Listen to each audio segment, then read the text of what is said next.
Hey, we want to start today off with a live picture of Las Vegas there. There's the Las Vegas Strip. There's a good reason we're starting to show off live here today. Lacey, what's going on? Yes, as many parts of Hawaii look for solutions in the homeless crisis, many have to be taking notice of what Vegas just decided to do to help curb the problem. Yeah, hey, good morning. Good morning. Hey, thanks for coming in with us Second again. day, thank you. Yeah. Always a good time to be here. Thanks for tuning in. Hi, guys. Well, we're starting off with a serious issue that really has a broad impact here as well, the homeless crisis. That ordinance in Las Vegas is just been passed. It was a really heated meeting last night. We're going to show some of that in a moment. We have our own sit and live ban here in Honolulu, and it applies to certain zones across the city. Those zones including Chinatown, Waikiki, Ala Moana. Those zones usually enforce the law around till 11 p.m. starting at 5 a.m. So it's just a chunk of the day, but this Las Vegas ordinance has some bigger teeth because it's sleeping all the time. Yes, so council passed a controversial homeless ordinance with a 5-2 vote. The ordinance bans sleeping or camping in public places if there's room at local shelters. Violators, they could face a fine and up to 6 months in jail. Sasha Loftus has more on this from Las Vegas. Out of here. Out right now. This is my time. Get out of here. Impassioned pleas quickly turned to outrage. It's a crime to be poor in this country. Dozens stood up to speak out on Wednesday as the Las Vegas City Council made a controversial move. We cannot have a Skid Row in our community. After hours of debate, council members passed the 2019 Encampment Ordinance Bill. At least we're doing something, and nobody could say the city is having another meeting and they still haven't done anything. It will allow the arrest of anyone living or sleeping outside in certain areas, only after the offer and refusal of shelter services.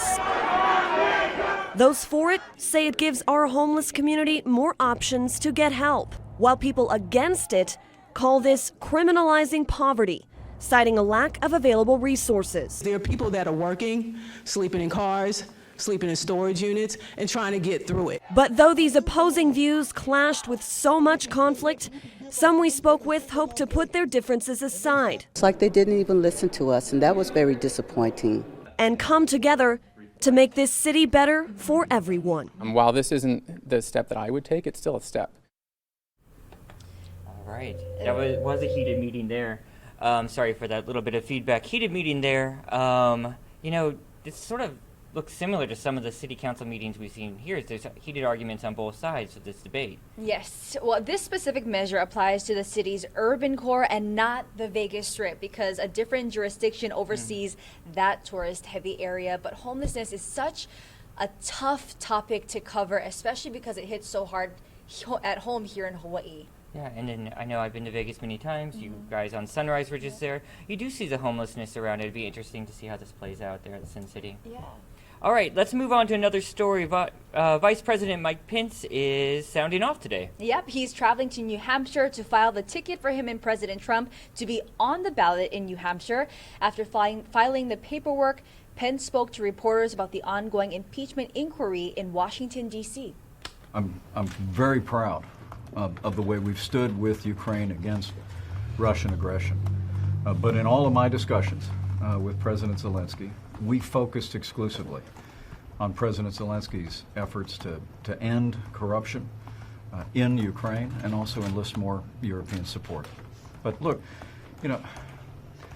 what's going on in Washington, D.C. today is a disgrace.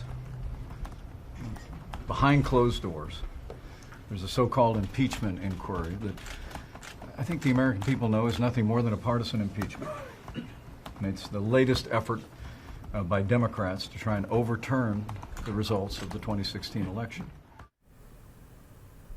An aide to Vice President Mike Pence is speaking to impeachment investigators today as Democrats wrap up the closed-door phase of their inquiry.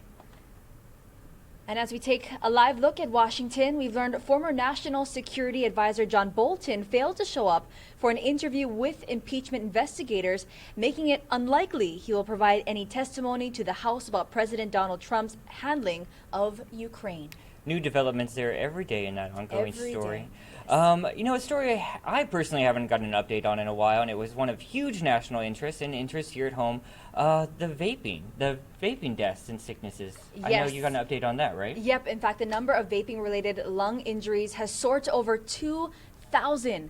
According to the CDC, there are now 2,051 cases that have been reported in 49 states, as well as Washington, D.C. and the U.S. Virgin Islands.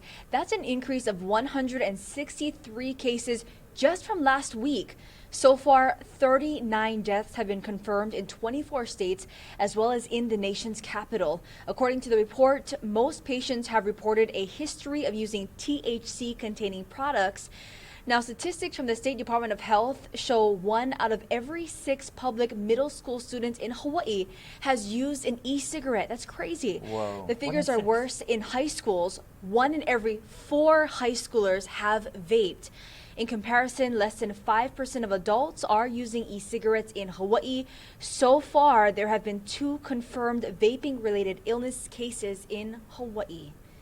Well, that was the update there, but we're still wondering what exactly is causing the illness. It seems like it's linked to vaping, but what in that vaping is causing all these problems, these deaths. It's really quite scary. And you walk to the mall, you go shopping, you see it everywhere. But hopefully we're bringing more awareness to this, and it'll help to cut back some of those numbers. 1 in 4, that's alarming numbers. That's huge. All right, let's switch gears here just a little bit. Let's take you outside, get a check of the weather with Guy Hoggy. How's it on this Thursday? We're in a clear alley of weather, but we do have a few light windward and mucus showers this morning. Really not a whole lot of rain is out there. We are expecting lots of sunshine today for the leeward side, so temperatures running into the upper 80s. The good thing is that for most areas, those trade winds, which will be running at about 10 to 15, 10 to 20 today, will help keep the humidity levels from going through the roof. Still, though, abundant sunshine will drive temperatures into the upper 80s. Now, the surf's on the way down. This might be a little generous from the National Weather Service, likely smaller than this today, but we are expecting nice town and country swells this weekend. First on the South Shore on Saturday, and then on Sunday, a good-sized North Shore boost will be coming in. It's not a big one, but that North Shore swell could be pretty good size, and another boost coming in to North Shores by the middle of the week, and that's when the start of the Triple Crown is slated for the North Shore. Keep it here on Hawaii News Now, on air and online. Awesome, thanks, Guy. Looks pretty good the next 24 Yeah, hours. looks nice. All right, we got some news just into our newsroom. This literally just came in the last hour, some new video. Why don't you tell us about that? Why load it up? Yes, a former attorney who was previously connected to the Kealoha corruption case appeared in court just a short time ago. Christopher Wu is facing charges of forgery and attempted theft. Charging documents said he tried to cash a stolen check worth more than $4,000 last week at Aloha Pacific Federal Credit Union on Fort Street Mall. He entered a not guilty plea today. He is free on a $5,000 bond. All right, let's get you over to another webcam. Look at this. This is from Hawaii Volcanoes National Park. I honestly look at this camera a lot. I'm obsessed with it. What we're looking at there is the Crater Lake growing. It's that green pond there in the middle. Ever since the crater drained in last year's eruption, this newly formed lake is slowly growing. It has really grown. Yeah, compared to a few months ago, definitely. Over that Hawaii Volcanoes National Park. Yeah, the reason why we're looking at it is because this is one of our 9 national parks here. And there's some news that could shake things up there. Yes, in fact, some controversial proposals could forever change America's national parks. Most people visit them to get away from it all, myself included. But the federal government is apparently considering new recommendations that would give campers access to things like Wi-Fi, food trucks, and Amazon delivery. No. Yes. Hope you have Prime. NBC's Sam Brock joins us from Yosemite National Park. All right, gotta see this. For those seeing Yosemite National Park for the very first time, first impressions can be breathtaking. When you were driving in, what were you experiencing? It's nothing short of spectacular. Every place is a picture. Now something of a shadow cast over that beauty. We want future generations to see what we're seeing. After a Recreation Advisory Board made up of business leaders recently recommended updating historic national parks with better Wi-Fi, food trucks, maybe even Amazon deliveries at campsites. Not sure why you would need Amazon packages to get delivered to you when you're in a national park. It comes 2 years after Yosemite added a Starbucks to this idyllic setting.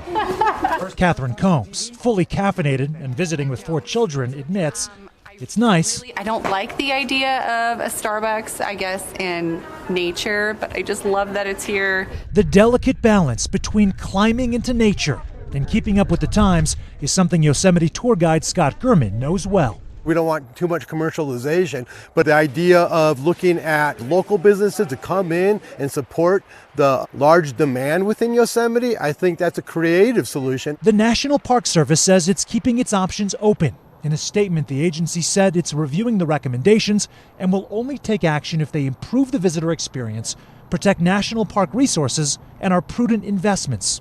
Many longtime visitors telling NBC News they're satisfied with waterfalls, trails, And of course, iconic views of Yosemite Valley that will take you to another universe. Now imagine if areas where people stop to admire this are filled with food trucks. We don't need food trucks. We don't need Wi-Fi. We don't need more garbage and people dropping hot dog wrappers. In addition to clutter, some critics worry privatization could lead to exclusion, with senior discounts during peak season going away. While concessions are very important, we worry that they're going to price families and individuals out of our parks. And those families now coming in droves, making it harder to maintain the parks as the government plans to slash nearly $500 million from next year's budget.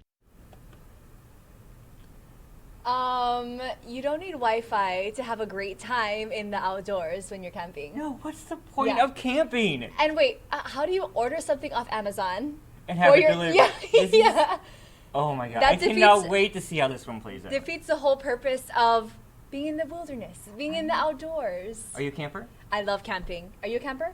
Not so much. Maybe it just depends, I think, on who you go with. We went a lot with my family, so we made it a really an annual event. Yeah, overnight camp, North Shore, I'm all in. But once it stretches out longer than that, no thank you. Oh, we love the long haul. I just love the food that the family brings primarily. I'm going with you guys Yes, next you're time. invited. Thanks for the You're invite, I guess. Okay. All right, we got, what's This Is Now without a holiday story as we're gearing up for it. What do you got for us? You got some new video, right, Lacey? Yes, this year's famous Rockefeller Center Christmas tree will be making its way to New York City from Florida, New York. Spectators watch as crew members today cut down the beautiful Norway spruce and placed it on the truck bed using a crane. The tree will arrive at the Rockefeller Center on Saturday. The tree will be decorated, oh yes it will be, with over 50,000 multicolored energy-efficient Here's that LED video. lights. Sorry for the delay, guys. And topped with a Swarovski That's always star. tough. I'm not going to try to say that, but they're beautiful. Morning show brain. The annual tree lighting will be during the Christmas in Rockefeller Center live broadcast on Wednesday, December 4th. The Rockefeller Center Christmas tree will be on display until Friday, January 17th, 2020. Look at that thing. It's huge. Imagine having that in your house. Oh, I would love it. I love Christmas. It's so exciting. Okay, how many days do you think we're away? Let's get you updated with the Christmas countdown clock. How many days? 47 days. I didn't even start my list yet. 47 days, 12 hours, 6 minutes, and 53 seconds to be exact. I'm going to need every second to finish my Christmas shopping. Are you an on-time Christmas shopper? Again, that's a no. That's a no. I'm in the same boat as you. I always have these great ambitions to, have it done at least 2 weeks before Christmas. I never, ever get it on time. Yeah, I have gotten it more into the online shopping. Yes. And that really does help a lot because even if you're late, you can be like, didn't have to go to the mall, anything. All right, there's something big and exciting happening this weekend, and I know it's near and dear to your heart. Yes, there is. Opening in theaters this weekend, Midway centers on the Battle of Midway, a clash between the American fleet and the Imperial Japanese Navy, which really marked a pivotal turning point in the Pacific theater during World War II. Now, the film, based on the real-life events of this historic feat, tells the story of the leaders and sailors who used their instincts, fortitude, and bravery to overcome the odds. And you were there for you got to see the premiere before you didn't see the movie, but you were there for the red carpet premiere. And a lot of these stars, Ed Skrein there, he was one of the actors that had made it over. And speaking with them, even Dennis Quaid, they were talking about how moving it was to play these characters, to really read up on their history and be so proud to represent them in this movie and make sure that the story is told again and again and never forgotten. And I pulled some of your red carpet interviews. We're going to listen to that right now. Obviously shooting at Pearl Harbor, so when the movie, spoiler alert, opens with that, within the first 10 minutes we're in Pearl Harbor. So it was special, to say the least. Washington is wrong. If we lose, then Japanese own the West Coast. It's a great story. Mr. Roland Emmerich, I follow him anywhere. He's such a great director, and I can't wait to see the film. Realize, oh my God, we can do everything so accurate, how it really looks. We built the planes both in real and in digital models. All the ships, were like kind of all built in the computer. And it's cool because you can really create something which was a snapshot of in 1942 of a battle, and it looks exactly like it looked. Can you talk about your connection with Hawaii? So I used to live here when I was a kid. I was born in San Francisco, and then we moved to Honolulu when I was like 2. So my earliest memories are here. And I am going to preschool here, and then we moved back to the mainland around 5, 6, like for kindergarten. And so, you'd think I wouldn't remember a lot, but I actually do remember a significant amount of my time here. I went to St. Clemens Preschool, which is still here. Such a nice guy. All of them very cool. Were so down to earth. Dennis Quaid said that his father was actually in World War II. Luke Kleintank, we also were able to speak with him there on the red carpet. He said his grandfather was also in these battles. So big connections for some of these actors to this battle that took place. Such a huge moment in history. And I heard that some of the theaters on Monday, Veterans Day, will be offering some deals. Oh, no way! If you go and see this movie, I think there's like a free popcorn offer at Consolidated Theaters. So look that up online and get the details on that. But how cool was it that you got to meet all those celebrities? I was jealous. My gosh. I was here at the station that day. Thanks for that. I was very nervous. I think, local girl, and watching some of these actors and actresses growing up and then seeing them in real life, I was definitely starstruck. But what was really nice was they were so humble, they were so down to earth, and when they spoke to you, it was coming from such a deep place because this movie is based on these tragic, really horrific real life events, and you could really feel that sense of sadness and also sense of pride as well for what our troops did. I know, it's getting some good reviews right now from critics, and I think it's actually shocking some of the critics at how surprisingly good it is. I'm definitely going to go see it. Yes! And I know you will too. Maybe this weekend we can go check it out or something. It's a great weekend to see it. Happy Veterans Day out there to our veterans. You know what? Let's take you outside one last time to get a look. It looks a little hazy out there, but Guy Hoggy promised us some good conditions. And trade winds. We like the trade winds. Thank you, Natural Thank AC. you. Thank you, Mother Nature. All right, and thank you for watching This Is Now, and thank you, Lacey, for being alongside us. Thank you for having me. Aloha, everyone. Goodbye.